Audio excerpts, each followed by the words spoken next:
Right. Good evening.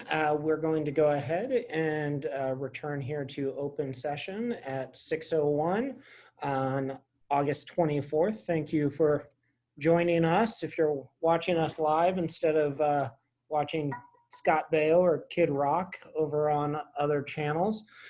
So with that, we'll go ahead. We will conduct public roll call. So we'll start with Ms. Mason, Here. Ms. Mayo, Here. Ms. Cound, Here. Ms. Durkee, Here.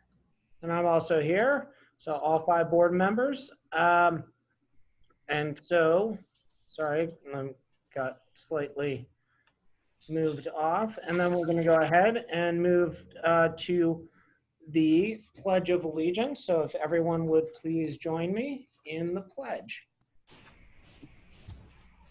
I pledge allegiance To the flag of the of the United United States of America and and to to the republic for for which it stands, one one nation, nation, under under God, God, indivisible, indivisible, with with liberty and justice for all. All right. Thank you for that. And so our report out of closed session negotiations. So the board received information from staff on negotiations, and in item 7.2, public employee performance evaluation with the superintendent, we talked about a framework for the superintendent's goals and what that might look like, and we'll be having more conversation about that in future meetings and reporting out to the public on that.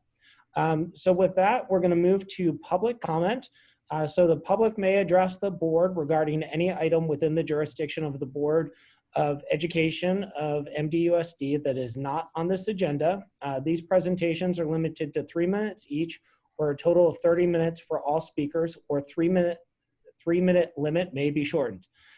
If there are multiple speakers on any one subject, the public comment period may be moved to the end of the meeting. Speakers are not allowed to yield their time. So at this point, we have had, we've been doing this for a few months in a virtual environment. So we've had our email, which is boardcomments@, as well as the ability for the public to call in and leave voicemails. The superintendent and I have been talking. Our hope is that at the next meeting, what we would be able to do is return to having the public with a more real life type environment. And so the goal would be, we're checking to make sure that we'd be able to support having public comment via Zoom. And so that's what we're working towards. But for this meeting, we do have some voicemails that have been left. And so we will go ahead and just prior to playing them, what I'll share is that the same as when we're in person together, that the board, in part because of the Brown Act, is really in a position where we're able to listen. We can perhaps ask clarifying questions, which actually we can't do with the voicemails, but we can ask clarifying questions of staff or give direction to staff, but we're really not able to engage in or respond to the comments since they're not agendized. And what we've also done, just since it's a bit difficult with voicemail to tell which particular item, we've gone ahead and put the public comment under this general public comment. But again, the goal with returning to having the public be able to speak live would be to have them speak to the particular agenda items that are of interest. But for now, we'll stick with general public comment. And so I'll turn it over to staff to play what I believe is 12 or so messages. Hi, I'm a parent of 2 elementary school students, a kindergartner and a first grader. Distance learning is not sustainable. It is not realistic. It is not a replacement for education. I request you open elementary schools open for in-person learning as soon as possible, granted by the county. Hi, my name is Andrea Rosario. I have 2 children that go to elementary school at Mount Atwell Elementary, and I am calling to leave a message for the board meeting. And I just wanted to say, as a parent, my heart breaks every day they are on distance learning, and my son has cried to me every day. He cannot learn in distance learning at this age. Elementary students need to return to the classroom as soon as possible.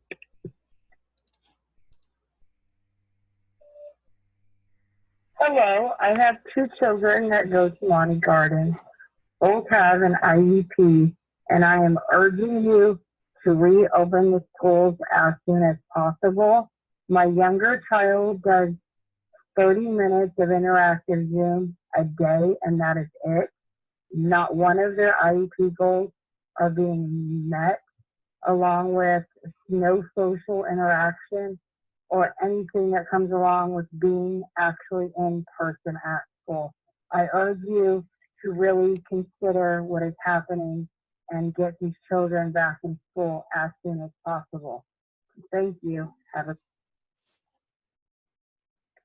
Hi, my name's Naomi Orcutt, and I was calling because we need our elementary students back in school. Thank you. Hi, my name is Rob Dromey. I'm calling on behalf of my son who attends Mount Diablo Elementary School. This is the Mount Diablo Unified School District. This message is to be read at your meeting. I'm calling to advise that my child needs to be in school. He just started the first grade in the Starbucks class. Distance learning is not working for us. His education is suffering for it. It suffered at the end of last year, and the school needs to be opened up to our elementary school kids. We need to get them back into school, and I hope the Teachers Association will agree to this. If not, other arrangements need to be made. Thank you. Hi, my name is Kelly Vaughn. I'm a parent of a second grade student at Mount Diablo Elementary School in Clayton. I was calling just to let you guys know that this is having a terrible effect on my child and our entire family. We need our children back on campus. Thank you. My name is Crystal, and please bring our children back to school. They need to be in school for their social and emotional well-being. Thank you. Bye. Yeah, hello. My name is Justin, and I am the parent of a second grade student at Mount Diablo Elementary School. I'm just calling to say and to actually show my support to getting students back in the classroom as soon as possible. I believe it's imperative that our kids be taught in person, and that this is having a lot of detrimental effects on their learning that's going to set them back for years to come. Our top priority is our kids, and I think our kids need to get back and get a good education. Thanks a lot. Have a great day. Bye. Good afternoon, board members. My name is Debbie Hickey. I'm the office manager at Mount Diablo High School. At this time, we just received an email from John Rubio in regarding the air quality and the safety measures. However, you don't really care about your staff because you are forcing them to take vacation time if the air quality is too much for them. Some of them have asthma, such as myself. If we do have to be outside, why should we be forced to take our vacation due to health issues at your school? You have no decency at all in order to force us to take our vacation. You can't afford to give us a raise, but you can afford to pay $195,000 for larger employees that are only down the district office. But you're going to make us take our vacation? How disrespectful you are to your employees. Thank you. Have a great day. My name is Christina Strasnikov, and I'm part of the MDUSD school district. I'm calling to say that I support the passage of the bylaws for more student representation on our governing board. Thank you. Hi, I am a concerned student in this school district. The beauty of America is our democracy, is our ability to voice our concerns and to create change through our voices. Our voices are representation. However, due to the structure of the school board, us students have no voice. We are not able to partake in such democracy. We are being robbed of a fundamental right that is given to every single citizen. This is not fair. It is not just. And for this very reason, I demand that the bylaws leading to more student representation are passed. Thank you. Hi, my name is Tina Farhadi, and I'm a junior at Northgate High School. I'm calling in today to show my support for the passage of bylaws, which would ensure more student representation on the governing board. Thank you. Members of the board, my name is Kayusha Bailey. As a parent, it's very disappointing to hear of a proposal to drastically reduce music education for first and sixth graders. It isn't new that the arts are the first to appear on the chopping block when times are tough, but it's still wrong. Music and other arts education increases student performance in all other subject areas. Music education specifically improves math performance. But really, music education is valuable for music education's sake. Providing music education in public schools is also an equity issue. While many families may be able to provide private music lessons to their children, most can't. So when it disappears from school, it disappears from their lives. I'm certain that with deeper, more creative thinking, whatever savings the district is trying to enjoy by cutting music instruction by 75% can be had without harming students and promoting further inequity.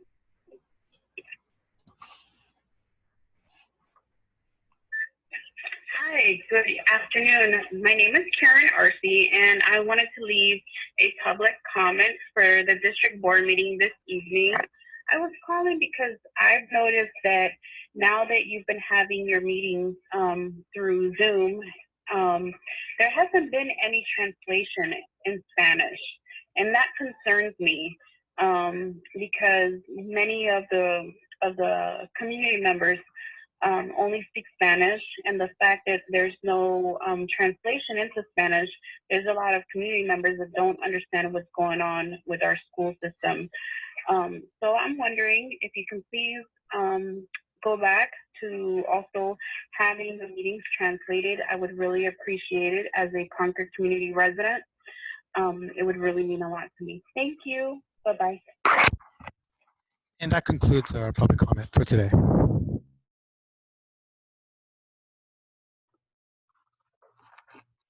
Thank you for that, and thank you to our public. And that was very concise public comment, so thank you for those.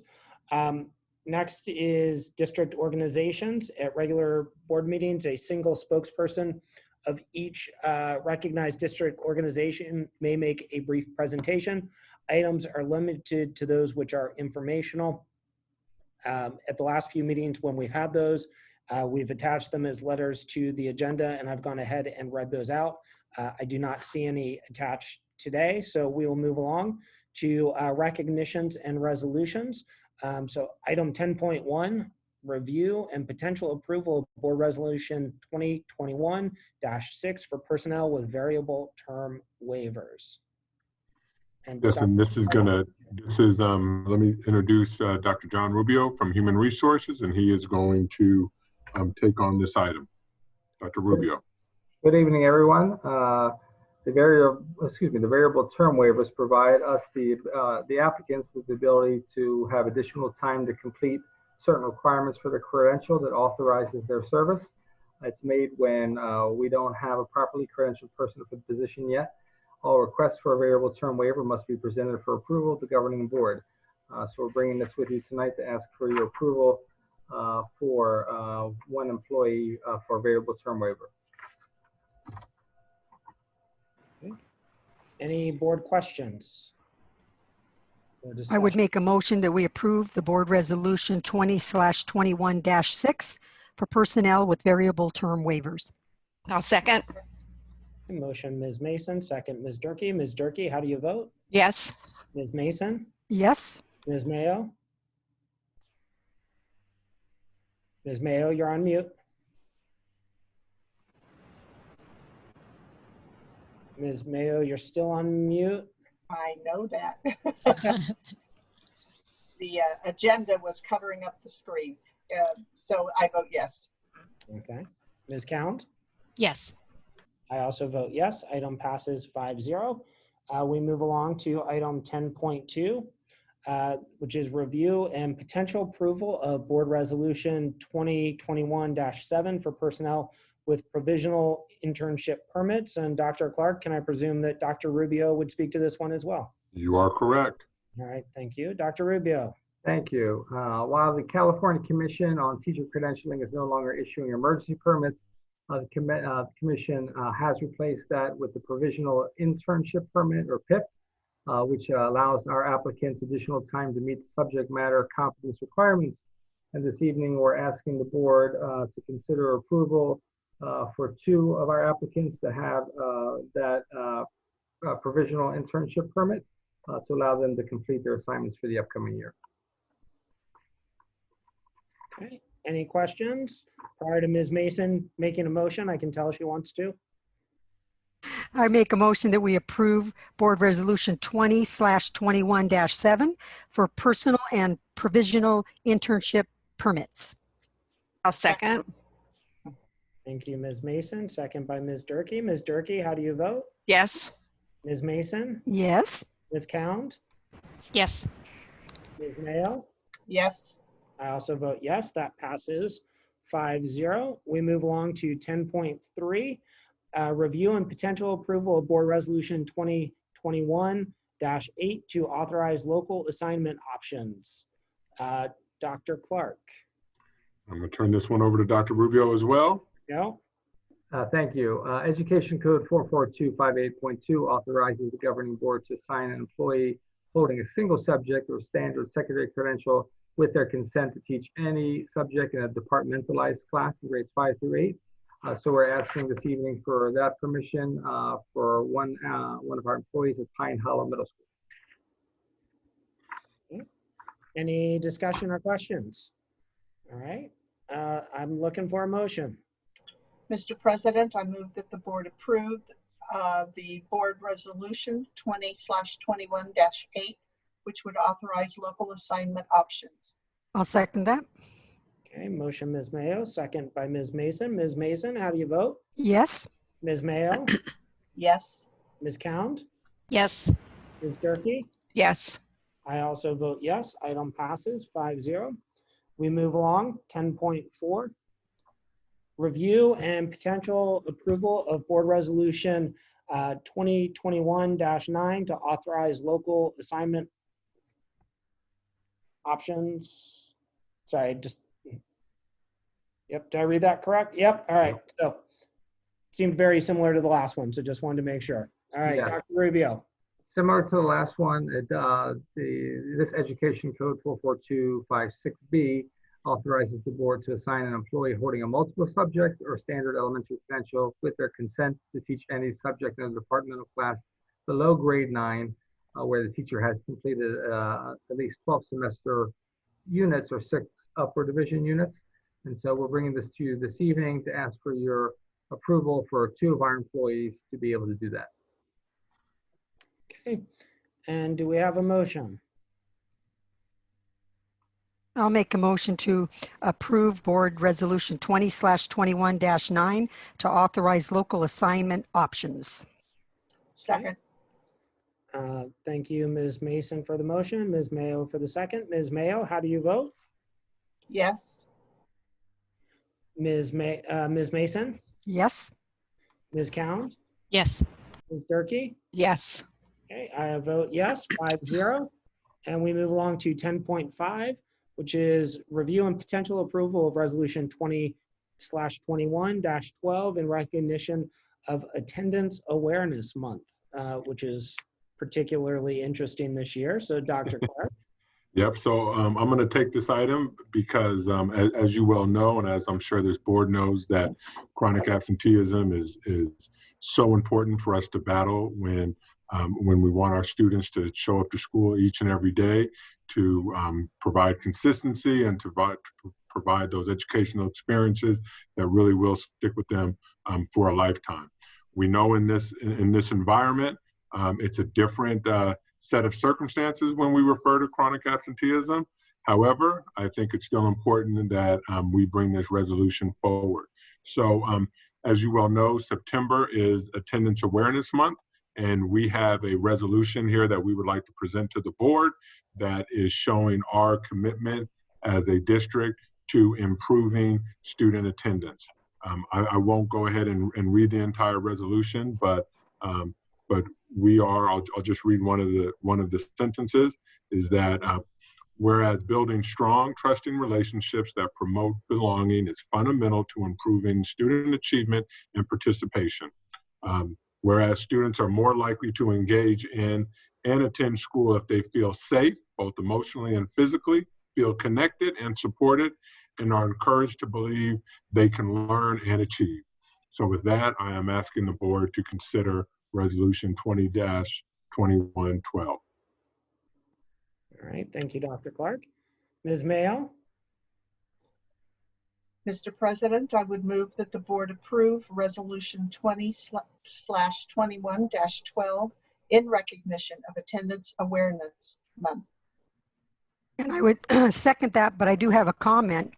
When we're looking at attendance with this new virtual learning, I know on my street, the power is going to be shut off for 3 hours this week. So those kids on our street won't get, I called PG&E and tried to plead the case, but because only 30 or 40 houses are involved, they're not interested in changing it.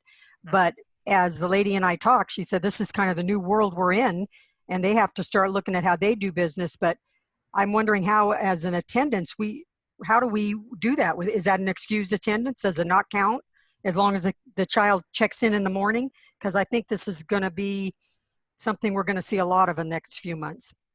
Yeah, So, Dr. Clark, could I ask, since we've got a motion and a second, let's vote. And then if you'd like to comment, because I think all board members, I'm sure, have some questions in this area. So second by motion, Ms. Mayo, second, Ms. Mason. Ms. Mason, how do you vote? Yes. Ms. Mayo? Yes. Ms. Durkee? Yes. Towns? Yes. I also vote yes, passes 5-0. Dr. Clark, over to you. Yes, when I do in the next item, in the next 12.0 during the superintendent's report, I have a special slide there on attendance that I'll cover how we're doing attendance. But to answer your question, as long as that student checks in sometime during the day, he or she will be marked present. Great, thank you for that. And we'll look forward to further discussion on that in a few moments. Item 10.6, review and potential approval of board bylaw 9150, student board member. So this is one we've been discussing for a few minutes, meetings. We had a presentation several weeks ago on this. It's one that I appreciate the work staff has done. Dr. Clark, I'll turn to you. Yeah. So we brought this item forward for a first read at our last meeting, and now the item is back before the board to take action. And I have our in-house attorney, Mr. Alvarado, on the line as well. And so if the board is satisfied with the policy as written, then we can just go ahead and we can take action on the policy. But if any of the trustees would like to make any adjustments to it, this would be that time. Mr. President, I move to approve board bylaw and exhibit 9150. I will second that. So we don't want the changes first, or? I was going to say, I think we had some discussion. So Ms. Durkee, did you have a Yeah, comment? I did. So I have a general question because I didn't pull out last. I do have it here, actually. I think there were a couple of suggested changes, so I don't know if they were all done. But the one I was particularly focused on, and in your feedback to information back to the board, you responded to this. And I think I'm interpreting correctly that if you look at the very last paragraph on the first page, and it has to do with, remember I brought up the term about the staff briefings, what does that really mean? I just think there's some vagueness in here that could potentially be a problem in terms of the superintendent's ability to send information to the board that's confidential. And so the suggestion from the staff was to remove, starting with the second sentence down. So where it says student board members shall also be invited to attend staff briefings, all the way down to the end. I think the staff maybe, I don't know whether it was Ms. Sachs that helped with this, but someone in your document to us said this would be the recommendation based on the concerns I had to just pull that out, and it wouldn't change anything else in it. Right. So yeah. So we have Mr. Alvarado who will help us with that. But I just want to highlight on student board member E9150 board bylaws, just under the last paragraph. It says the superintendent or designated office shall provide the student board member with full and complete agendas and copies of any materials received by the board, except for those materials covered in closed session and any other confidential matters. So, so essentially, the student board member would get just what the public is receiving in terms of materials and information, but would be excluded from confidential matters and from matters covered in closed session. Which is what the Brown Act says we're supposed to do anyway. Can you clarify where you were just reading from for me? So there's two documents with. So you're talking about the other one, okay? Yes. So you think having it there clarified that means we don't have to adjust what I was. So I'm gonna have Mr. Alvarado comment on that if you would. Sure. So I think the concern primarily was with the language of staff briefing and briefing. That was lifted or taken directly from taken from the statute, but I don't think that I think that if there's any question about the language, if there's any ambiguity, we can easily remove it and then leave the first sentence, which basically takes care verbatim of the issue and deals with it directly, which is that students would get anything that the public would see, with the exception, of course, of the items that are provided to the board in closed session, those things that are confidential.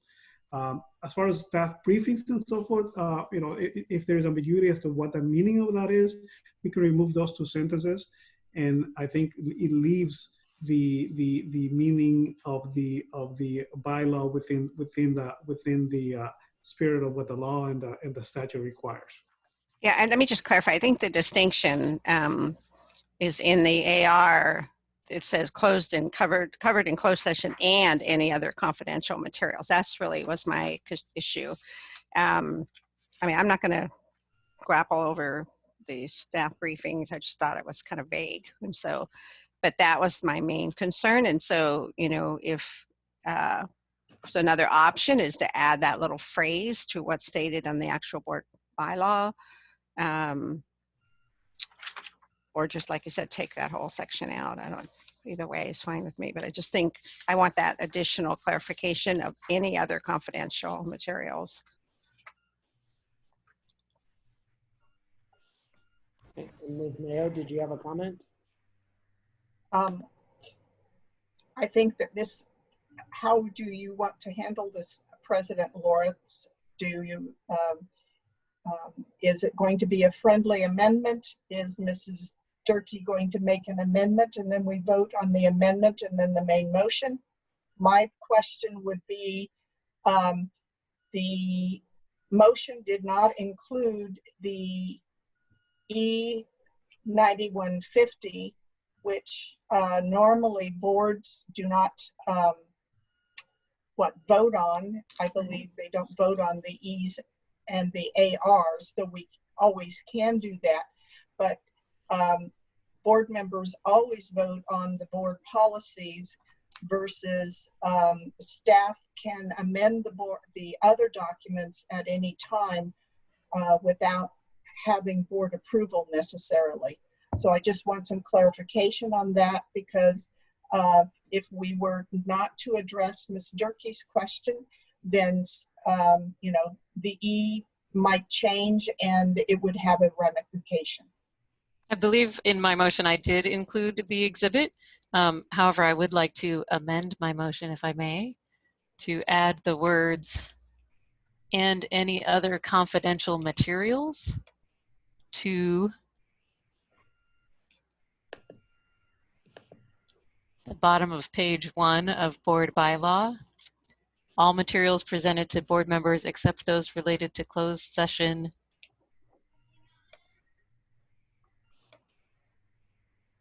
and any other confidential materials.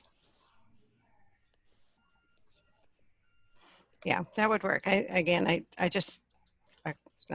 already said I would give it up, and now this staff briefing is just, it's not mentioned. I don't think it's mentioned in the AR, but I'm just not sure what that means. But maybe it's left for interpretation. We could just trust the superintendent to figure out what. We can add that language, or we can remove the two sentences that are not clear to the. So I think we have a motion with an amendment as Ms. Cowan presented. I'll ask for a second on that. I'm not quite sure I heard a second. I'll go ahead and second the amendment. Okay, thank you, Ms. Mason. So I'll go ahead and I'm going to call for a vote. So Ms. Mason, how do you vote? Yes. Ms. Cowan? Yes. Ms. Mayo? Yes. All right, Ms. Durkee? Yes. I also vote yes. So the student rep, student board member, that passes. It's very exciting. I think this is a really big step for us as a board in terms of continuing to hear and honor the voice of our students and giving them more input into the process. And so we'll certainly be having more information, and we'll be moving forward with the process of having a student board member joining us very shortly. And so we're looking forward to that. So thank you everyone for your work on that. And so now we move along to some appointments, exciting stuff. So 11.1, the review and potential approval of personnel appointment, vice principal, Bel Air and Rio Vista Elementary. Dr. Clark? Yes, so we're very excited to welcome on some new members to the team, and I'm going to turn this over to our HR department, and I believe Dr. Scudero is going to introduce our first two candidates. Mount Diablo Unified School District is pleased to announce and bring for your approval the appointment of Aya Rubio as the new vice principal at Bel Air Elementary School and Rio Vista Elementary School. Aya Rubio has been a teacher, instructional coach, and administrator in 3 diverse urban school districts. Aya began her career in education as a second grade teacher at a gifted and high ability bilingual school in Los Angeles Unified School District. She later moved to San Francisco, where she taught 2nd, 3rd, and 4th grades. Following that, she became a SEAL coach, facilitator, literacy coach, equity coach, and an assistant principal at 2 school sites, a 3rd through 8th grade high achieving school and a 6th through 8th grade technology focused middle school in the peninsula. Since 2001, Aya has taught and led in California public schools with a focus on equity to allow students to meet their potential, be inspired, and develop a love of learning. Aya values building a strong relationship with the entire learning community and taking a collaborative approach to ensure achievement for all learners. She believes it is important that everyone is honored for their unique gifts, and when we work together and learn from one another, we are a stronger community. Great, thank you. Do we have a motion? I would make a motion that we approve the appointment of Aya Rubio to my alma mater, Bel Air Elementary School, as well as Rio Vista Elementary as vice principal. Second. A motion from Ms. Mason, second by Ms. Count. Ms. Count, how do you vote? Yes. Ms. Mason? Yes. Ms. Durkee? Yes. Ms. Mayo? Yes. I make it 5 by also voting yes, so congratulations. Ms. Rubio, would you like to share a few words, and if there's anyone you wanted to thank? Thank you for this opportunity to work and be a part of 2 extraordinary elementary school communities and part of Mount Diablo Unified School District. I'm so thrilled to be partnering with our students, our families, my many colleagues across the district, and community members to ensure that all students receive what they need to thrive. Thank you so much. Thank you. Thank you, and congratulations. Thank you. All right, we move along to item 11.2, review and potential approval of personnel appointment, vice principal at Shore Acres Elementary. Dr. Clark? And I'm going to pass that over to Dr. Scudero. Thank you. Mount Diablo Unified School District is pleased to announce and bring for your approval the appointment of Kevin Chirko as the new vice principal at Shore Acres Elementary School. Kevin was born and raised here in Contra Costa County. He was a student in the Mount Diablo Unified School District from kindergarten through high school. After high school, Kevin attended Arizona State University, where he earned his bachelor's degree in elementary education. Kevin moved back to the Bay Area, where he has had the privilege of working as an elementary teacher in the school district he grew up in. Over the past 6 years, Kevin has worked at Mountain View Elementary School, where he's taught 3rd through 5th grade. During his time as a teacher, Kevin earned his Master of Arts degree in Educational Administration from California State University, San Marcos. Kevin and his wife have 2 children, Jackson, who is 20 months old, and a daughter, Charlotte, born this past April. Kevin has a passion for education and is thrilled and honored to be able to continue inspiring students and teachers in our district as an administrator. All right, great, thank you. I would make a motion that we approve the appointment of Kevin Churko as vice principal to Shore Acres Elementary and welcome him to my neighborhood. I'll second. All right, motion Ms. Mason, second Ms. Durkee. Ms. Durkee, how do you vote? Yes. Ms. Mason? Yes. Ms. Mayo? Yes. Ms. Cound? Yes. I vote yes. It's unanimous, 5-0. Congratulations, Mr. Chirko. Thank you for joining us, and always exciting to have someone who's truly worked his way through the system. Is there anyone you want to say hello to and acknowledge? I just want to say thank you, Dr. Clark and members of the board for this opportunity. It's a dream to be able to continue my administrative career in the district that I grew up in. And I'm beyond excited to be a part of the Shore Acres and part of the community in Bay Point. So just thank you. All right, welcome. All right, congratulations. All right, we move along to 11.3, review and potential approval of personnel appointment, vice principal at Northgate. Yep, and we have Dr. Rubio is going to take the next 2 items. Okay. Thank you. It's my pleasure to bring for your review and potential approval the personnel appointment for Cara Ravina. Cara brings 20 years of educational experience to her appointment in the Mount Diablo Unified School District. Most recently, she has served as the director of instrumental music for Las Lomas High School. During her time with the Acalanes Union High School District, Ms. Ravina was active on the equity teams there.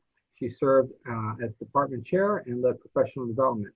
Ms. Ravina is an alumnus of CSU East Bay, where she earned an undergraduate degree in music and a master's degree in educational leadership. Ms. Ravina is passionate support of equity-based initiatives that support inclusive environments for students and is delighted to continue this work for Mount Diablo Unified. Mr. President, I move that we approve the appointment of Cara Ravina as vice principal for Northgate High. I'll second. Thank you, Ms. Cowan, for the motion. Ms. Durkee for the second. Ms. Durkee, how do you vote? Yes. Ms. Cowan? Yes. Ms. Mayo? Yes. Ms. Mason? Yes. I vote yes. Passes 5-0. And do we have... There she is. Oh. There she is. All right, there she is. Hello, Ms. Ravina. Congratulations. Thank you so much. I'm so excited to return to the Mount Diablo School District now as an administrator, and I look forward to building strong connections with the Bronco students, their families, and staff, and with my new colleagues throughout the district. So thank you so much for adding me to your team and welcoming me. Congratulations. Congratulations and welcome. Thank you. All right, thank you for that. And then we move along to 11.4, review and potential approval of personnel appointment database administrator. And I believe that's also Dr. Rubio. Yes, thank you. It's my pleasure to bring for your review and potential approval for appointment of a personnel appointment for a database administrator for Daniel Lopez.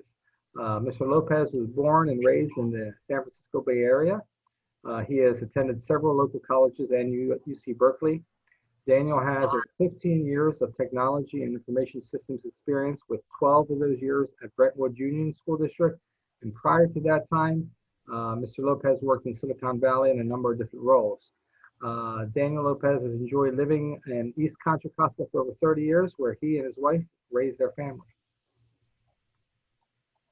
All right, great, thank you. Do we have a motion?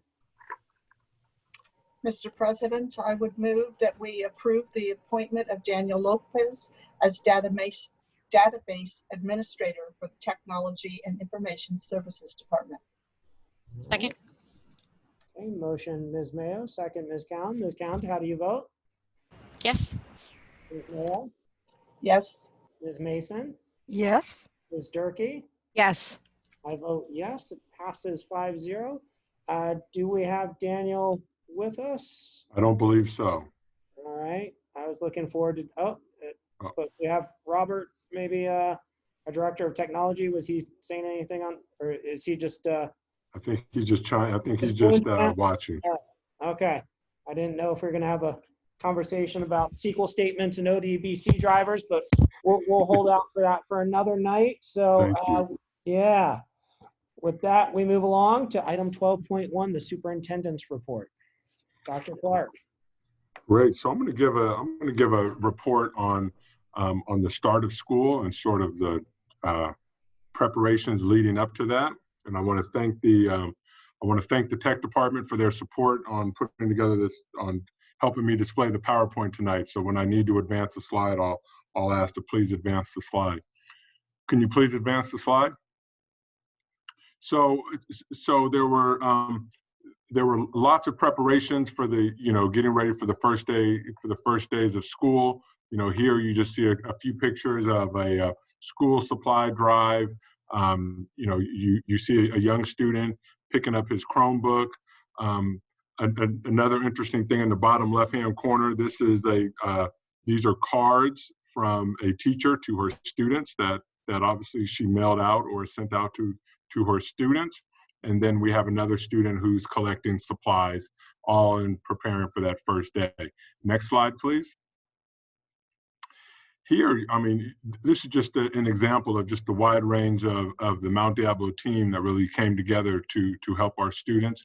Upper left-hand corner, we have counselors at, I believe this is Concord High, and they are there to greet students in a walkthrough orientation. Bottom left-hand corner, we have obviously individuals from the office, that office team coming back, and again, they're ready to support students. And then, just our food services department has just been, working nonstop during these challenging time, providing meals, and there's an example of them. Next slide, please. And then the day we've all been waiting for. These three pictures really just sum it up, just sum up these times. I just smile every single time I see these pictures. But these are a couple of pictures of some of our excited students in our reality right now, getting ready for that first day of school, which was last Monday. Next slide, please. And as you see, this is kind of how some staff members responded. We do have a principal there helping out. There goes TK. So that's one of the one of those more challenging grade levels, I would say. And then we have a principal there welcoming back second grade. Next slide. Again, this is sort of how it looks on the other end. I think it's always important just to keep ourselves grounded, and these are the folks who we're serving, as our students, and just seeing these two setups and seeing these two students, hopefully this puts a smile on your face. Next slide.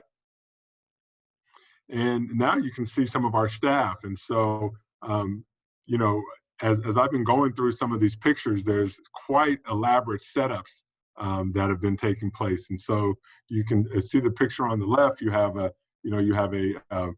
teacher there. She has charts in the back. She has pictures. She's in an extra large monitor so she can keep an eye on all her students. The teacher across the way has quite the setup. I don't know if this picture does it justice, but there's several different lighting mechanisms taking place, and just again, that creativity and that professionalism just really comes out. Next slide, please. And here are just some more examples of staff greeting pictures. Obviously you see on the right, you see there, that's obviously one of our dual immersion programs there. You see the Spanish writing on the back wall and whatnot, but just an example of what distance learning looks like on the student side, and here what it's looking like on the professional side. Next slide, please. Here's just an example. This is a kindergarten schedule, and so this is a schedule for an elementary student, and you can just see sort of how they have organized the their days with distance learning. So you can see this is very similar, whole class Zoom meeting, and then it breaks out into different groups and whatnot. And so there's a lot of creativity that has taken place with these schedules, but this is one example of an elementary school. Next slide. And I have an example here of middle school. So our middle school students are on a seven period day. So you can sort of see how things are broken down here with odd periods and even periods. You can see the durations of the period. Students have independent time, they have lunchtime, office hours, and then, again, on Wednesdays, that's when our teachers do some of their professional development, but you could see what's being recommended for our middle school students. Next slide. And this is basically another middle school, but it just shows you the consistency amongst the schedules across the board. So next slide, please. Just, at the high school level, they become very, very creative. So here, you have a virtual Red Devil welcome for their freshman class. And over on the right there, you have the library over at Northgate, where they're either checking out devices or sharing how to use the library during some of the many different sessions that we're having to engage with our students. Next slide, please. Here's just another example on the left here. You can see a high school schedule. This is, again, Mount Diablo High School. Many of our high schools, their schedules are very similar, but it just shows, the block scheduling. I do want to point out just about our school websites that there's so much information that is included on the website. So you can see here at Mount Diablo, they have a special distance learning tab. And if you can see over on the right, there's a teacher directory, there's Chromebook information, there's Chromebook information in Spanish, and then there's also technology FAQs. And then on the right, we have a picture of Northgate. Next slide, please. So I want to just give some updates on technology. So as of this week, the tech department and team has distributed over 20,000 Chromebooks out to our students, and we also have an order for 4,000 more that we are waiting to receive. Again, teacher laptops, because some teachers are working from home, and so therefore they needed laptops. They needed to be updated. So we've distributed 50. We have 250 more laptops that are on order. And then one of the hot topics are hotspots. Again, this is with ensuring that our students have connectivity.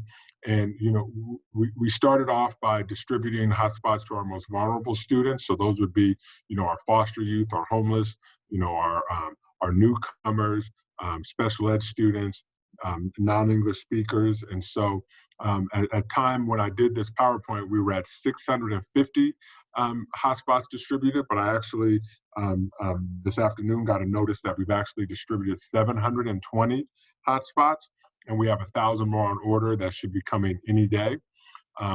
We have also distributed to our teachers over 231 webcams. So many of our computers don't have cameras on them, and so when you have the webcams, then that allows the teachers and support staff to use to use their computers and not have to get a new computer with a camera on it. The help desk, which usually on a regular a regular start of school. Usually the help desk, helps out with, individuals whose passwords have expired over the summer, or whose computers have gone through re-imaging and maybe they need to reset them.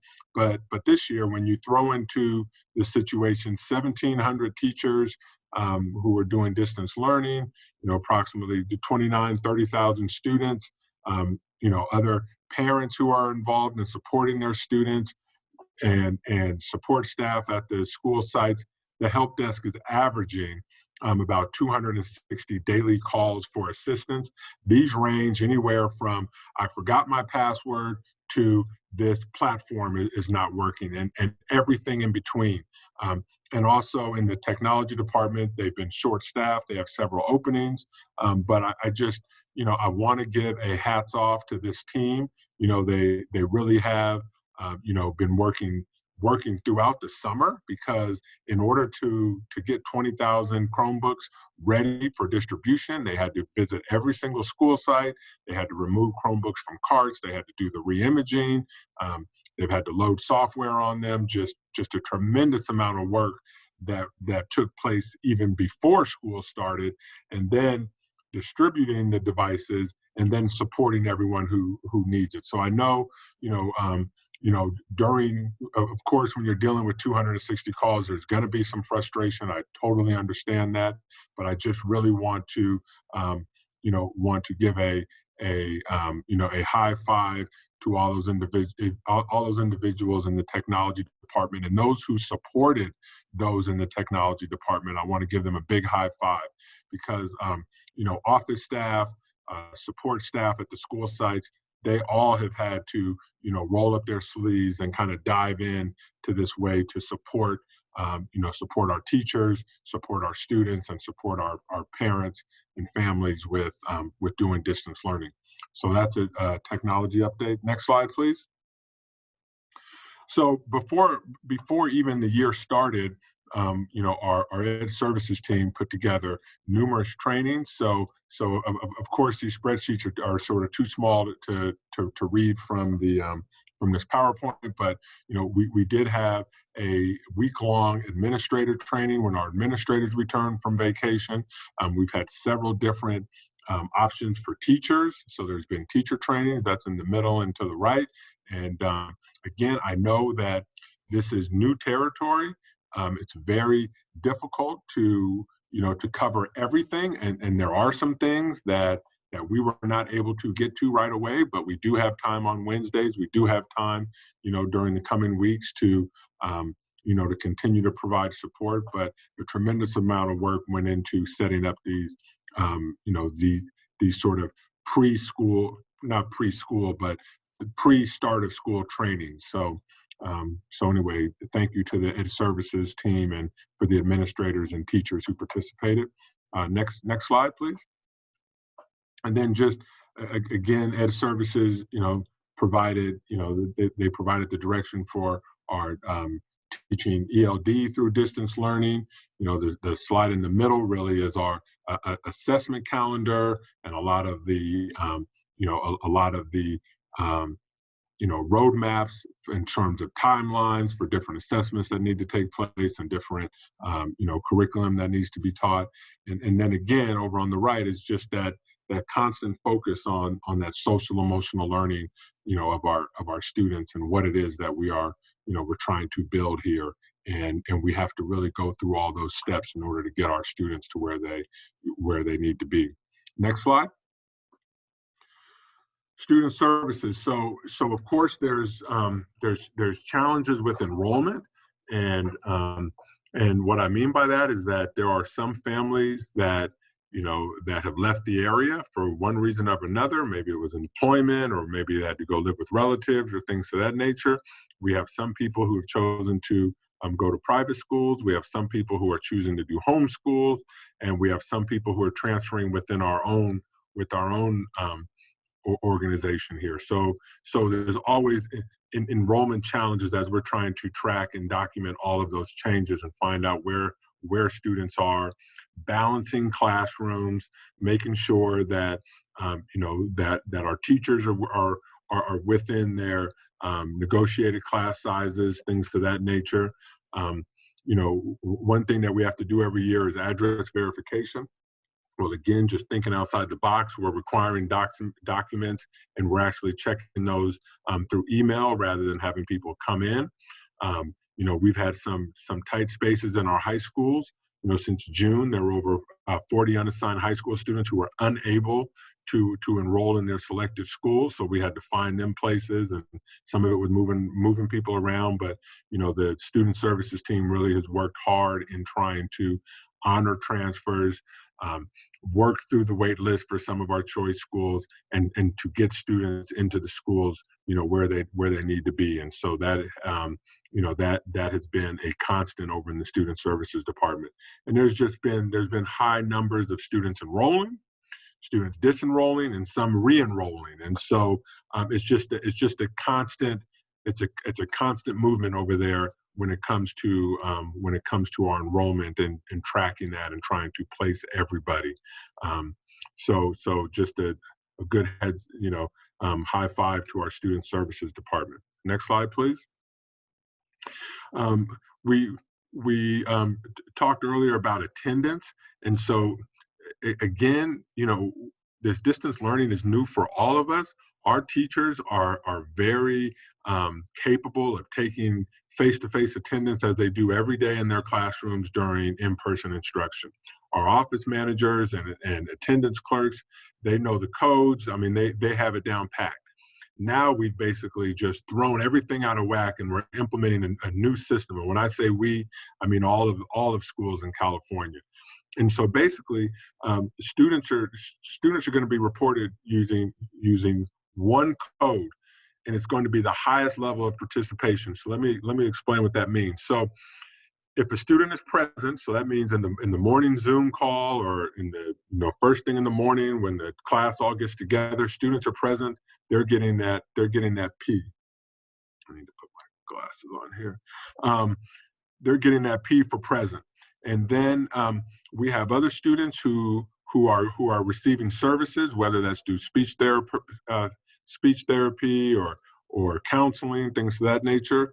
If students are present there, they're getting a 6.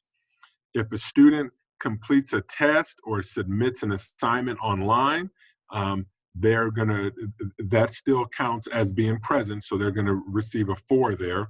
And then if a student communicates with staff, they're going to receive a 3. So that, again, whether it's a phone call or whether it's online or through email, and again, it's just that communication. And then if we don't hear from a student or don't see a student, or a student doesn't check in throughout a day, then that student's going to receive an A for being absent. And so we know that this system is different. There's still guidance coming from the state. So even still, even though we're already a week in, some other schools are a few weeks in, and some schools are getting ready to start. The state still hasn't clearly outlined the attendance mechanisms that they're requiring of us. So I know this is cumbersome for our teachers, and it's cumbersome for our attendance clerks, and it's also cumbersome as we are trying to get accurate enrollment counts. We used to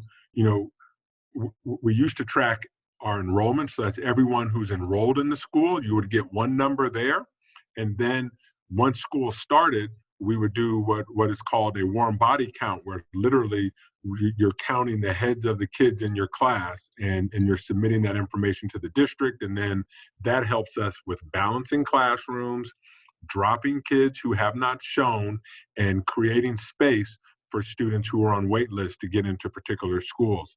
And so clearly with distance learning, one of the challenges is really getting accurate numbers in all of those areas. So we're 6 days into it. I'm gonna ask all those to be patient with us, and just to know that we're doing the best we can, but we are working through this process. Next slide, please. So when we take attendance and we notice that a student isn't there, we don't just leave it at that. We're trying to track down those students and re-engage with them. So we're monitoring of HomeLink. which is one of our programs. We're calling home. So we have staff, we have staff who were hired and whose duty is to do one thing, but with distance learning in place, that thing that they usually do is not present anymore. So they're picking up the slack in this area. So they're calling home.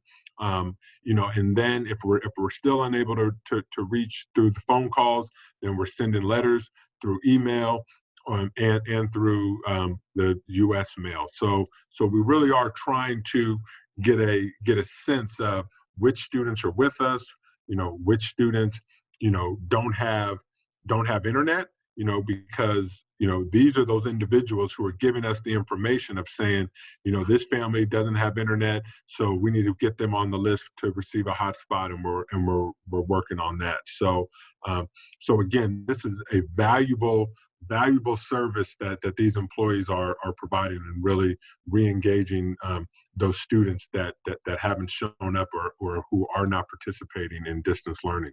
Next slide, please. So before the year started, a great concern for many people was how were we going to service our most neediest students, and those would be students with special needs. And so we had a team of our dedicated psychologists work over the summer, and they reviewed vendors for creating assessment tools. Now, when we're talking about assessments, psychologists give psychological evaluations to students to see whether or not they qualify for special education services, or just to do rechecking. Students have to be reassessed every couple of years, every few years, and so they found a service that can help with that. All of these activities, we need consent, and so we need to make sure that we have up-to-date documents, to work with some of our service providers.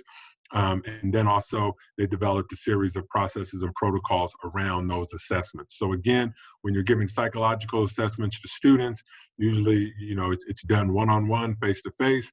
And so, of course, during this time, we've had to think outside the box. And so I do want to thank this group for coming together and doing this work. And then also in the same breath, the speech therapists, the same types of things. I mean, the speech therapists are so important.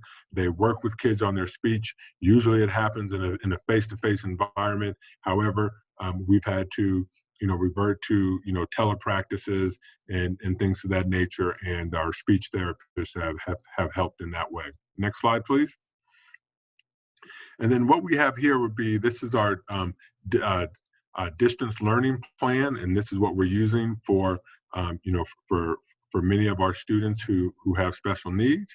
And so again, because it's a different delivery model, we're still going to deliver the same services, but we just, again, we're in this challenging time, and we're doing distance learning, and so therefore we're creating these plans for each of our special education students. We still have to hold IEPs, and we still have to meet all those timelines. However, we're holding them remotely. Next slide, please. And then what we are delivering is daily live interaction and independent activities, and that's basically what our options are here. We can do a push-in model, and so this would be a special education teacher co-teaching with one of our general ed teachers. That is what you call push-in services, or pull-out services, where a student who's receiving services leaves, not physically leaves, but leaves the call with the regular class and either works in one-on-one or small group activities with one of our special education providers. And they either do this on a consultation basis or independent activities. And then we do still have to offer assessments. And so sometimes written in a student's IEP could be, the environment in which they take exams and they take assessments. And so we have those through distance learning, but also families may defer assessment until in-person assessment is available. So again, that's how we're delivering our special education services at this time. Next slide, please. this is just kind of blurry, but this is an example of supporting our families. So here we had on the second day of school, that's 8/18, there was a parent webinar for Zoom basics. And so there's the Zoom meeting for that. Also for Seesaw, which is one of our platforms we use in elementary school. So you can see there's a session for that. Google Classroom in Spanish. And again, this is just one example from one of our elementary schools, but these types of support services are taking place throughout the district. Next slide, please. On a district level, we have the Parent Academy. This flyer is in Spanish. We have it both in Spanish and English, but it's really supporting our parents accessing the virtual classrooms. And this is happening, also, connecting these folks with our community advisory committee and just providing extra resources for parents. And so again, that's our Parent Academy. Next slide. And then on our website, you can find these supports. We have this is how we're delivering counseling services. So again, we have counseling, Mount Diablo Unified School District, distance counseling, parent information. Obviously, our meal service is still going on. We're still distributing meals to students who are eligible for free and reduced meals, and for those who'd like to purchase meals. We're still providing that service. And then also there's a resource here for families who are looking for different options for childcare. Next slide, please. So opening challenges. So these, none of these can be taken lightly. We are in challenging times all over the world, not just here in Contra Costa County or in our particular city. We are facing a global pandemic, and we opened school in the midst of a global pandemic. We also during last week we were experiencing a heat wave. So when it's 105 outside and things of that nature, you can just think about students who maybe are in an apartment or in a home with no air conditioning. We've had to worry about rolling blackouts. We've had to worry about, internet service being slow because of the heat wave. But this also took place last week. And then, we finished off the week with fires, which here in California are becoming, pretty much a yearly occurrence, at least for the last, this is the fourth year in a row when we've been having to deal with, with oppressive smoke, throughout our communities. And then just every year, you have staff changes. So, not only with superintendent, but there's other members of cabinet, there's principals, teachers, other support staff, office managers, there's staff changes. And with that, it requires extra patience. Trauma. We all, every parent, every student, every staff member has experienced trauma through this pandemic in some way or another. The way that we used to do things drastically changed on March 13th when we closed schools. We have people out there who've lost their jobs. We have people who've been sick. We're wearing masks now. Diggers is serving, lunch and dinner outside in the parking lot. I mean, things are just, we're experiencing that trauma. And so as you open schools up and you're dealing with individuals who've experienced trauma, and we've experienced trauma ourselves, patience are short, frustration levels are high, anxiety is high, we're unsure of what's coming next. And so it's tough. And so we need to understand that.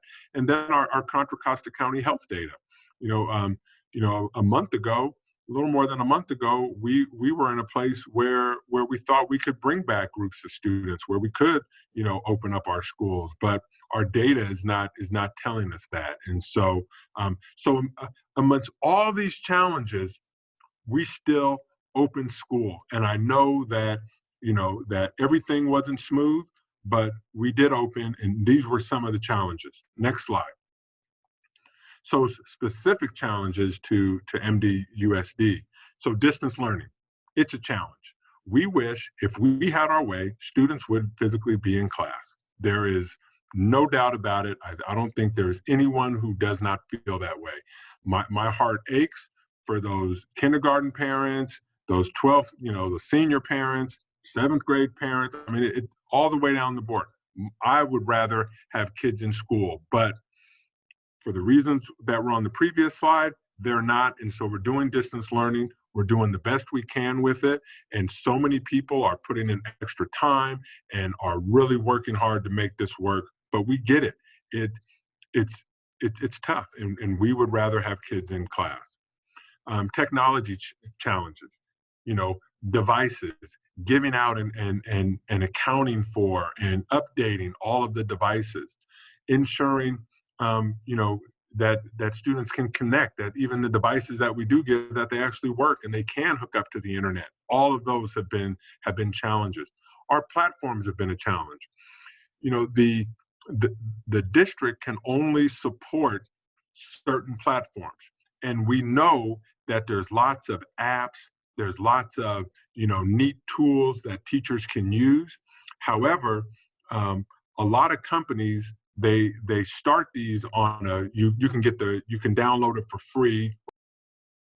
The PowerPoint ended, but we as a district can't support all of those platforms, and we have privacy laws that we have to follow. There's all these data mining viruses out there and bugs that that we need to account for. And so again, we don't have every single app and every single platform that maybe teachers want or that they would need, but we're doing the best we can. And so we're just going to ask for patience during this time. We're going to work on a system where we can really properly vet these platforms, where we can support platforms. But again, that's a challenge. It's been a challenge. Office support. If someone's computer's not working, if their hotspot's not working, or we have individuals who are coming into our offices or calling our offices, and the folks, our staff members there, are doing the best they can, but some of the stuff they just don't have answers to, and so that creates a backlog. So again, that's been a challenge. Attendance monitoring procedures, I talked about that before. Engaging with all students. Distance learning is not for all kids. I mean, I'm the first to say that not all kids really thrive in that environment. However, it's the best we can offer at this time, and it's the best we can do. But we know it's a challenge, that it's not for all kids. Kids with special needs, English learners, and just your average kid may not be connecting with distance learning. Clear direction for support staff. So we have so many individuals whose jobs depend on supporting students in face-to-face activities. And since we're not doing face-to-face, what do we then do with these individuals? And so again, we as a district and as a team, we have to collaborate and come up with clear directions for how support staff can continue to support students. And we can always get better in this area and better in communicating that. And then we just have to, continue to keep learning loss at the, at the forefront, that nothing takes the place of a student sitting in a classroom with a teacher all day long, learning lots of interesting and engaging material. So there is that learning loss. Next slide. And not that it's all doom and gloom. We have some highlights, and our highlight is, we implemented distance learning in a safe environment. So we did not have to worry, about,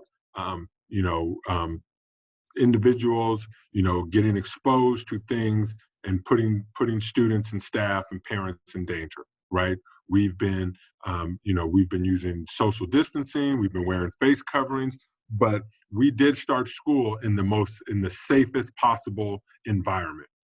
And that is something that is a highlight. And we did implement distance learning to close to 30,000 students. That is something that No single individual did that. No single employee group did that. All the parents didn't do that on their own. The students didn't do that on their own. It was a collaborative effort.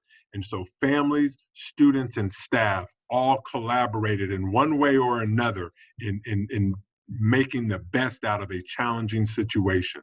I have to highlight us being able to distribute over 20,000 devices. That is something that hats off to everyone who participated. I know we had teachers who came in during their vacation and helped. We had support staff come in and help. We had administrators out there. We had parent volunteers. Everyone chipped in to get these devices out into the hands of kids. We have a clear curricular guidance. Like, we know the standards. We have scope and sequence. We are moving forward academically with our students. And we have empathetic stakeholders. So we have folks who are acknowledging one another, who are thankful for the support.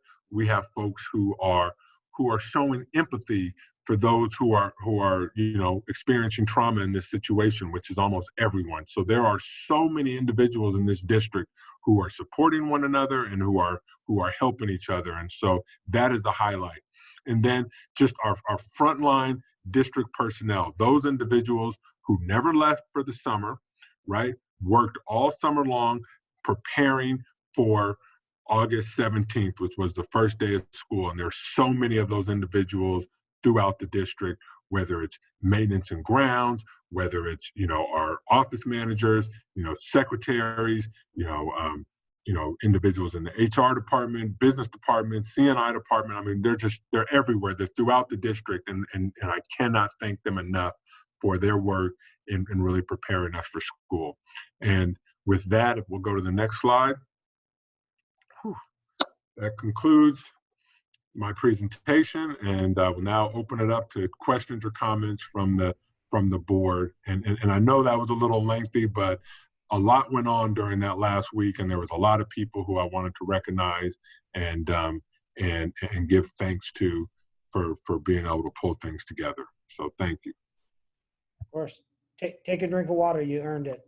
I know about halfway through, I wanted to check and make sure I wasn't on mute. We would have let you know. Yeah. All right. Thank you, Dr. Clark. Any questions for the superintendent? Sure. I just want to say thank you for that comprehensive report. Wow, what a first week of school we've had. And like you said, thanks to every single person who contributed to that in one way or another. Really incredible.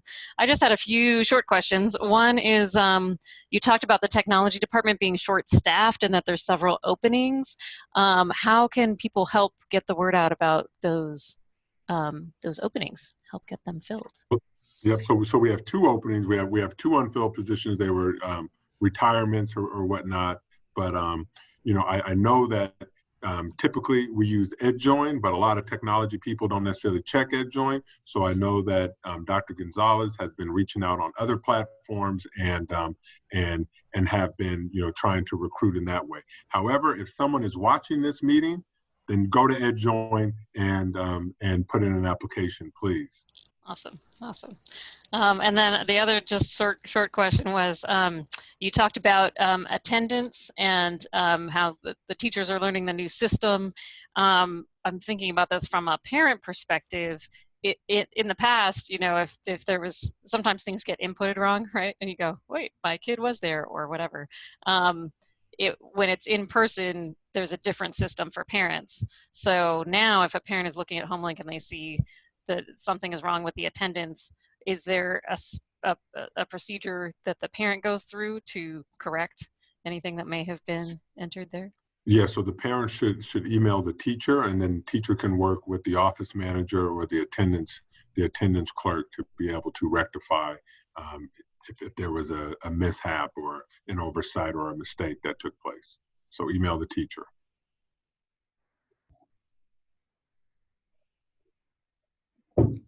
Great. Thank you. Any other board questions or comments for the superintendent?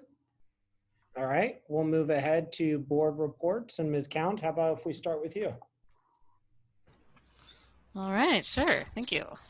Okay, so activities from the past couple weeks. I did attend the budget advisory meeting, which was great to see the members of the committee really talking about how they feel ready to dive into some tough decisions and are hoping for more detailed information as the meetings progress through the year, so they can read ahead and be ready to really provide some advice and feedback.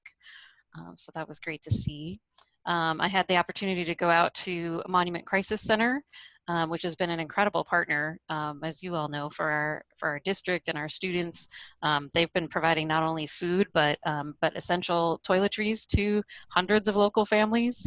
And I met Carla Tinajero out there, who runs the High School and Beyond program. So that was really neat to see that they also are connecting high school students with access to college and scholarships, and really coordinating with Isabel Laura from our school district and others, to make sure that no families fall through the cracks, that we're helping them on one side or the other, or each group is connecting the other. So that was really neat. Schools and communities first, the Proposition 15 that's on the November ballot that we as a school board endorsed. I have I don't know if everyone has seen now on the website, if you go to yes15.org, they have a little calculator on there where you can see how much funding would come to your county or your jurisdiction. And in our case, it lists Mount Diablo Unified as would receive $18 million. From that proposition, from that initiative. So that was good information, I thought, to have, and people can click there and get active on the campaign. The Contra Costa County School Boards Association is continuing to create networking opportunities. So for those of you here or any other school board members in our county, there'll be another networking opportunity this week, this Thursday night and Friday morning. Look for the invitation, should be coming out soon. And then in terms of just opportunities, I wanted to encourage parents to apply for the free and reduced meals. I know we've been putting that out as a school district, but for people to understand, it's not just for the purposes of receiving the meal itself. There's also that is used as an indicator of poverty in our school district as a whole and in our schools. And there are so many other portions of school funding that are connected to that. So the more of our students who qualify that apply, the more resources we'll have to be able to serve our students. So just try to encourage everybody. There's more information about that on ed100.org. They have a parent leader guide about school funding that really explains how the weighted funding works for our schools, and how federal dollars and grants are based on that as well. And then also just reminding people along those lines, if you know anyone who's worried about applying for free school lunches because they or someone in their family may be undocumented, to know that it does not have any effect on immigration status or the public charge, as it's called. So really everyone should feel comfortable to fill out that form and access those meals. I was excited to see also for parents another way to get involved, that more of our committees are now posted for as our school year begins, more ways to get involved. So parents can go to Parents and Community on the MDOSD website and then click the Get Involved.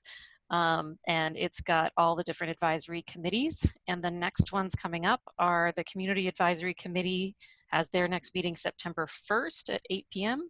and the Equity Advisory Committee September 3rd at 3:30 p.m. But those are all public meetings that everyone's welcome to. So many ways to get involved. Was also excited to see different student leadership opportunities out there. A couple that I've been sharing out as well through social media and at ChariceCown.com are the, for students, there's a free high school engineering program for female identifying students that SWE, the Society of Women Engineers at Berkeley, is providing. And students can apply by September 12th for that, swe.berkeley.edu. And then The MDUSD Education Foundation also extended their deadline for students to apply to their Student Advisory Committee, which is a new leadership group where it will include a representative on the board of the nonprofit organization. And they have posted the application as well that is due August 31st. And they're not just looking for students who are passionate about making a difference within MDUSD, but also those who represent the diversity and unique experiences that is a cornerstone of our district. So really encouraging students to apply. And lastly, I just want to say thank you, so much gratitude for Dr. Clark, for everyone at our district office, for really improving the communications we've had.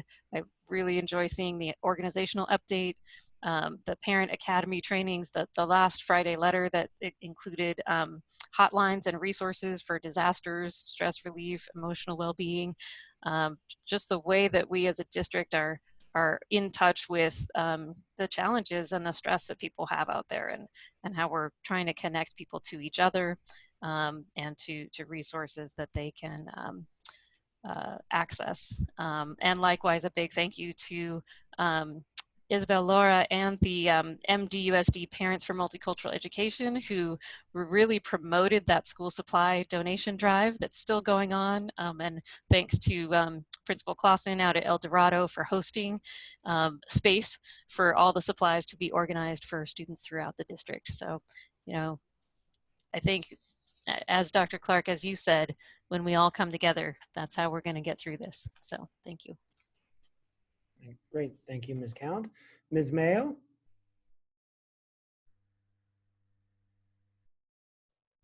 Thank you. Ms. Count certainly gave an extensive report, so thank you. I won't need to repeat some of the items on your list. What I want to mention is that the Community Advisory Committee for Special Ed has their meeting on September 1st as well. I believe it's scheduled for 7 p.m. in the evening. They had an exciting meeting in the middle of August with a huge turnout, so they are looking forward to continuing that, breaking the record for attendance at CAC meetings.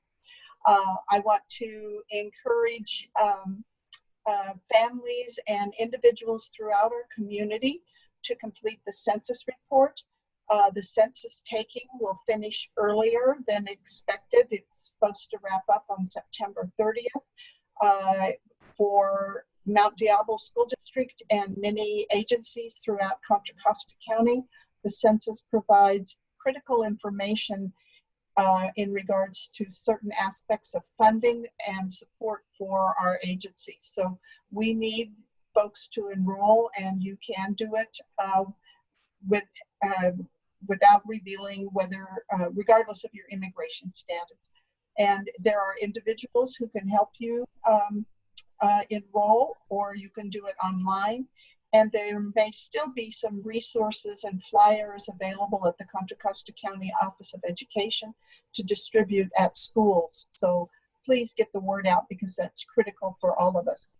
And I just want to say thank you to everyone for preparing for school, for surviving the first week. I know that Dr. Clark said that there was the heat wave, and then next we had the fires that put so much stress on families, because even if we weren't evacuated, we're suffering from the smoke and health related problems, or we have family members who have been evacuated. So it has been a anxious weekend for all of us, and there's still several weeks ahead for some of us who are waiting for information from CDC about the containment status in particular areas across our state and in other areas of our country as well. So thank you again for all of the work you are doing. I know it's been stressful. Try to get some sleep. We can't get that exercise we wanted in the fresh air, but thank you very much. Great, thank you, Ms. Mayo. Ms. Mason? I'll be very brief. I continue to be very busy. Have a meeting this week on my Racial Justice Oversight Committee. And I tried to attend the first parent advisory, and I guess they were having some technical problems, so I couldn't get on, but I will try again. And I just hope all the teachers and students enjoyed their first week of school and are getting into routine now. And that's it for me. All right, great. Thank you. Ms. Durkee? Yeah, so sorry for my little absence there. It got too windy by the bridge, so I decided to come inside with the lake. So my computer just decided to do an update right in the middle of everything. So yeah, I won't repeat everything I did. Also attend the Budget Advisory Committee, and I want to give a shout out to Dr. Gonzalez for gracefully handling what was really a very healthy discussion, but you know, I think peppered with lots of questions, and she had to adjust quickly in terms of the agenda, and I think she did a really great job. And again, I think it was a very healthy conversation, so thank you for that.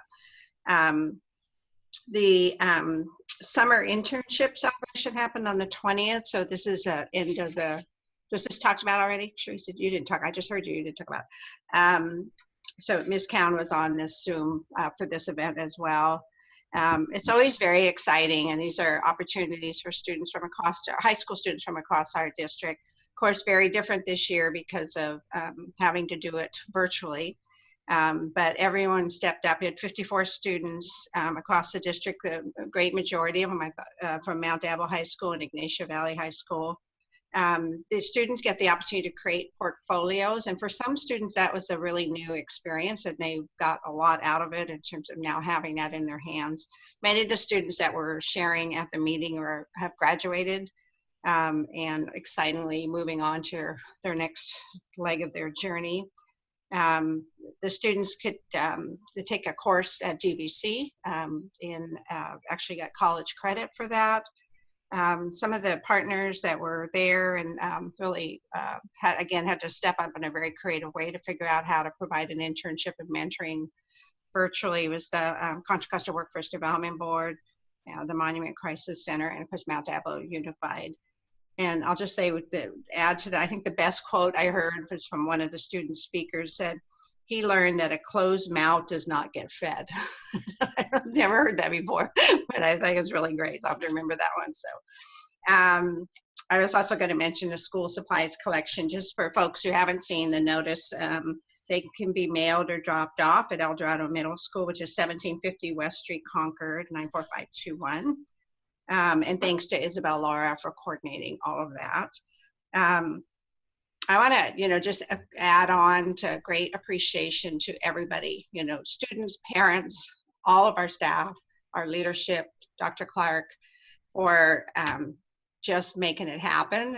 And it's definitely, it's like a big experiment in a lot of ways, but, people that are approaching it with strong commitment and optimism, I think is really, really going to help. It's very easy for any one of us to be overwhelmed and just kind of feel the loss more than anything. And that's something each of us has to battle every day. But it takes strong leaders like we have, again, across our system to make it work. I loved the report. And I'm sorry I missed the second half of it, but I'll get the PowerPoint.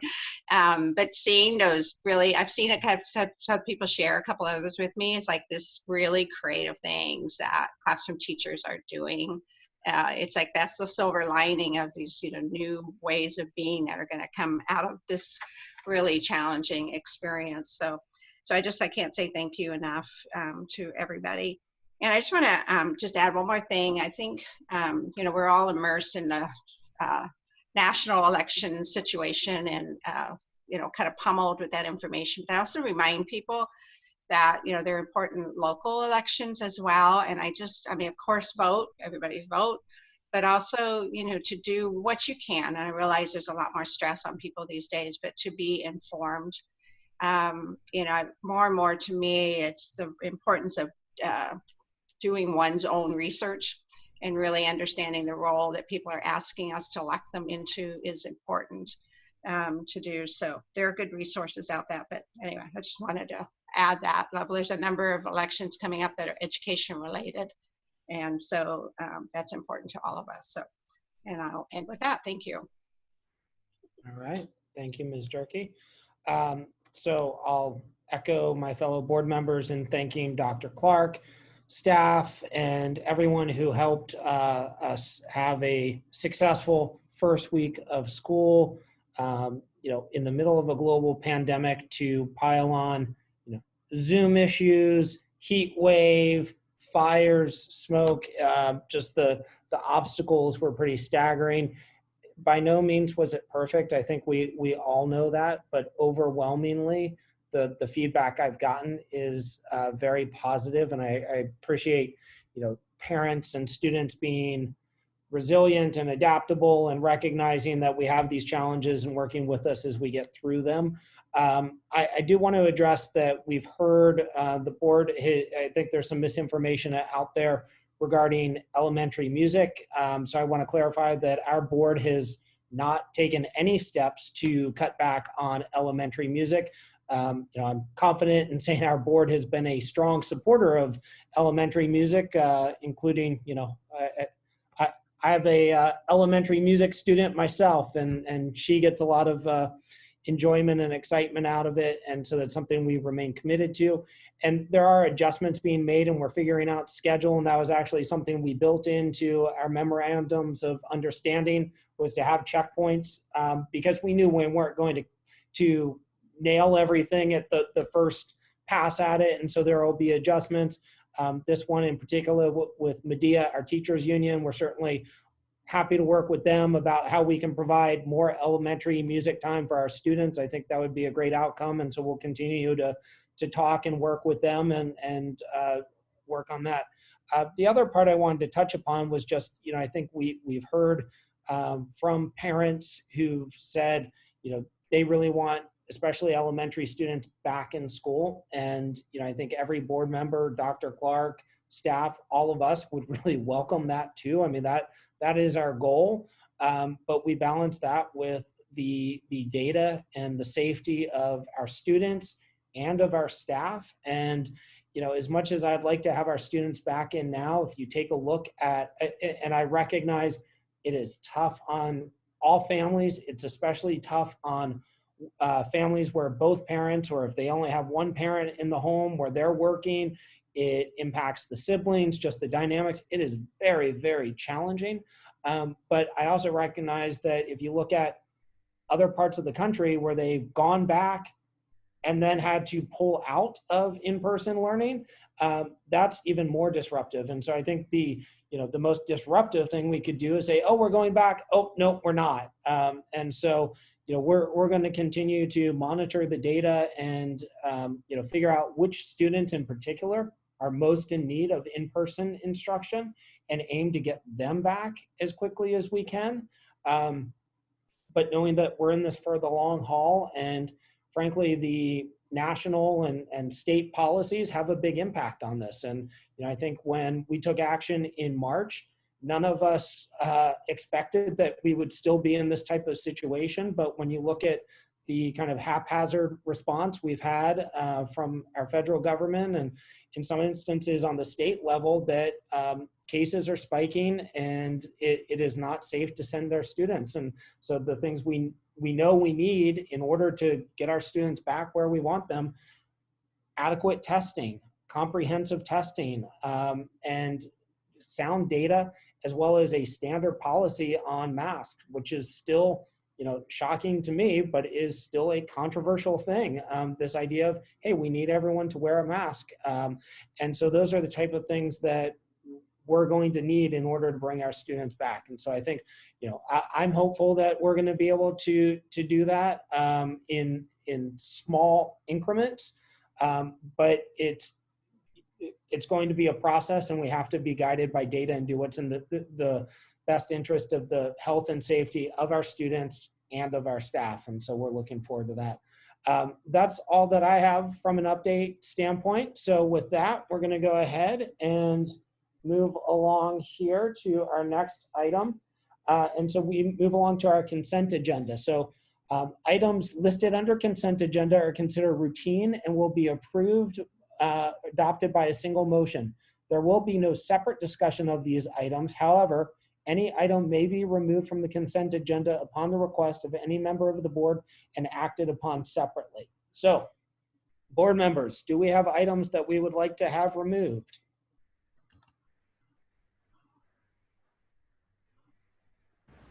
Okay, I have just one. 14.3, please.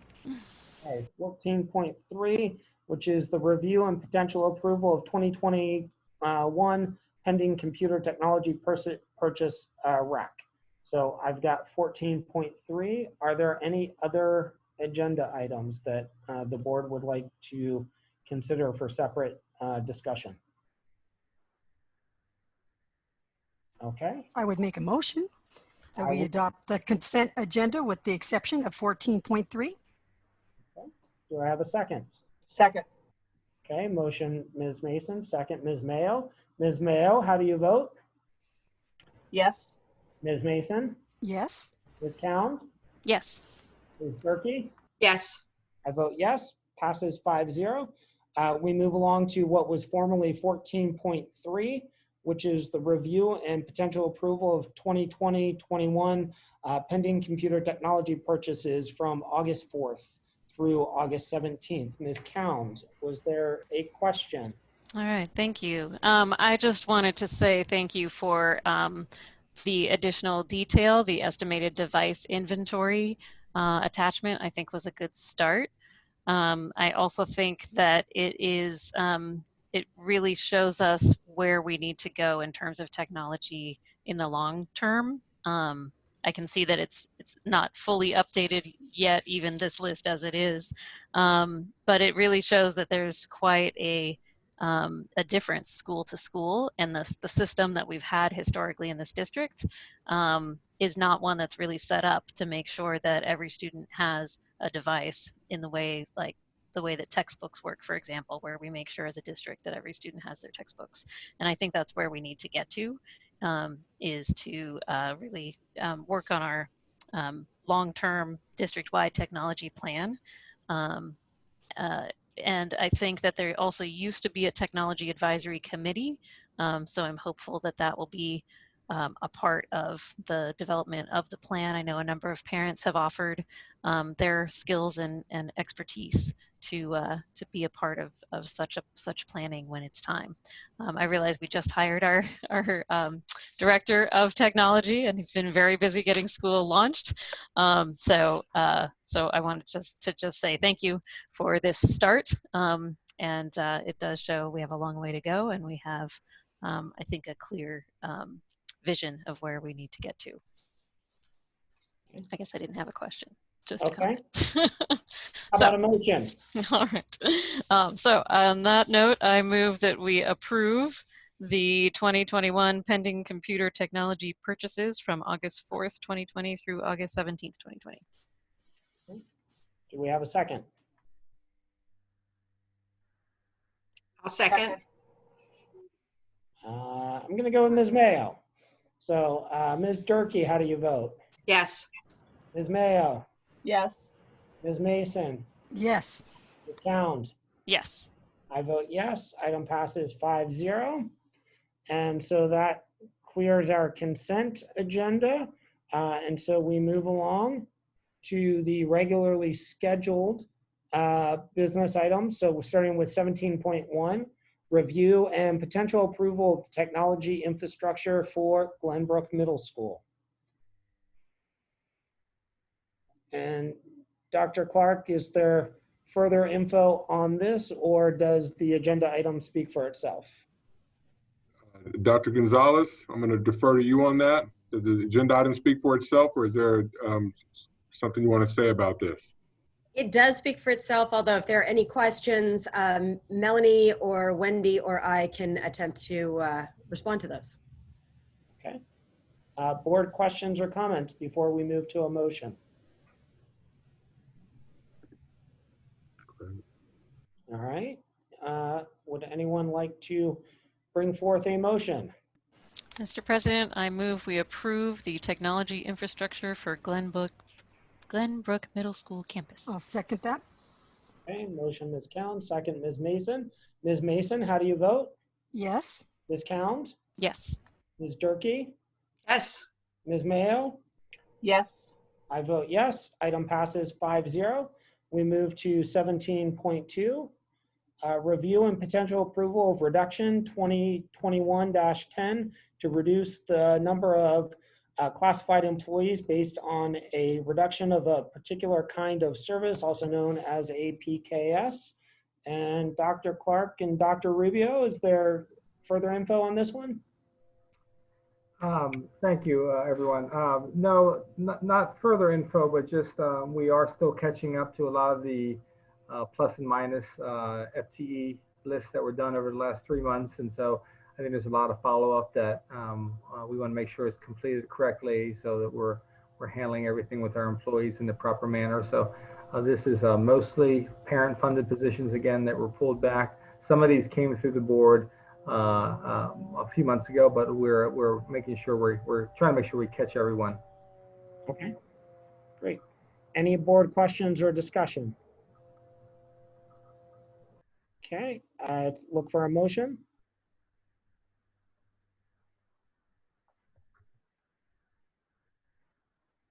Mr. President, I move that the board approve the resolution 20/21-10 to reduce the number of classified employees based on a reduction of a particular kind of service.